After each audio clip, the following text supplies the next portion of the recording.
There he goes. And that's a micro-robot moving a human-scale object.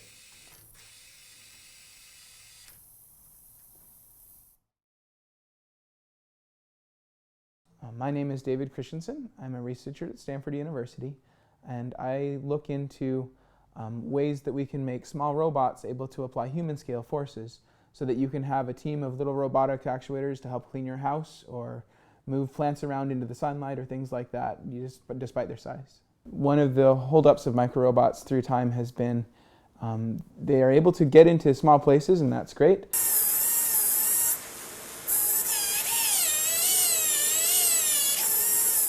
But they aren't able to apply very large loads once they're there.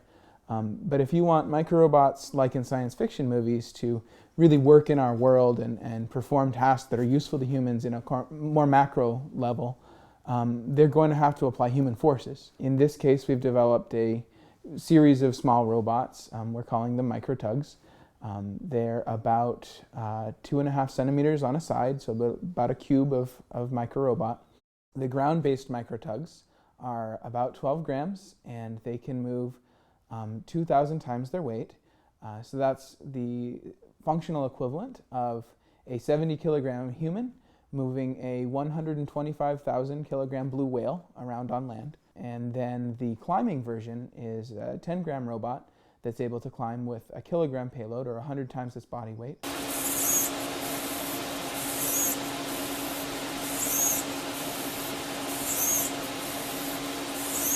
And that would be the functional equivalent of that same 70-kilogram human climbing a glass skyscraper while pulling a elephant straight up the skyscraper that weighs about 5,000 kilograms. Here we have an example showing the robot moving a 2-liter bottle, so about 2 kilograms. So we put it on the sled that we've made. And the sled just has steel washers to keep it from scratching.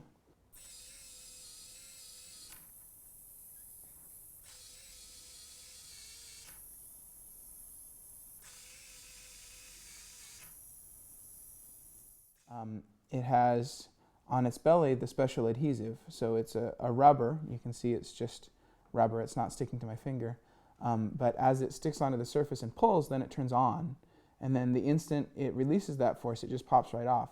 So we can actually take 15 steps a second without slowing down, unlike if you had a regular tape on the bottom. The idea for the robots actually does come from nature.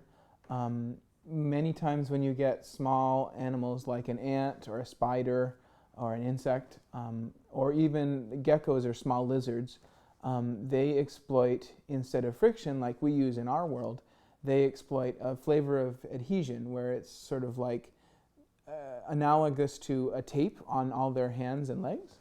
And that enables them to stick to surfaces, and that's how they can climb on ceilings or on walls. The little robot imitates this process to enable it to apply much larger forces than you would get from friction from a small robot.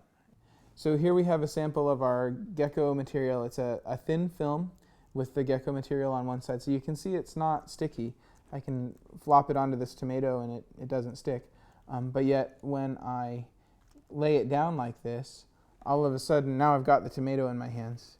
And then I can actually let go of the force and blow it right off. Here we have the same gecko film material applied on a full 2-liter bottle of water, so that's about 2 kilograms. And I can just flop it on here, and then I've got it. And then I can take it off, and under its own weight, it'll just fall right off because it's grippy but not sticky.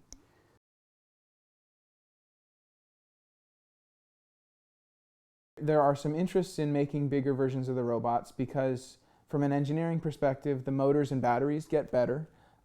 Tesla uses one large motor for their cars instead of 1,000 small motors because they're a little bit better. And the batteries would be easier to have a large battery as well. I think one of the goals, just like ants can work together as a team to accomplish tasks larger than an individual can do, this would be interesting to see the same thing, to try to find ways to efficiently share load amongst many robots, maybe 10 for now, and see what kind of additional forces you can apply to the human world and move things. Hypothetically, we could perhaps move a car someday, and that's an interesting goal that we'd like to think about.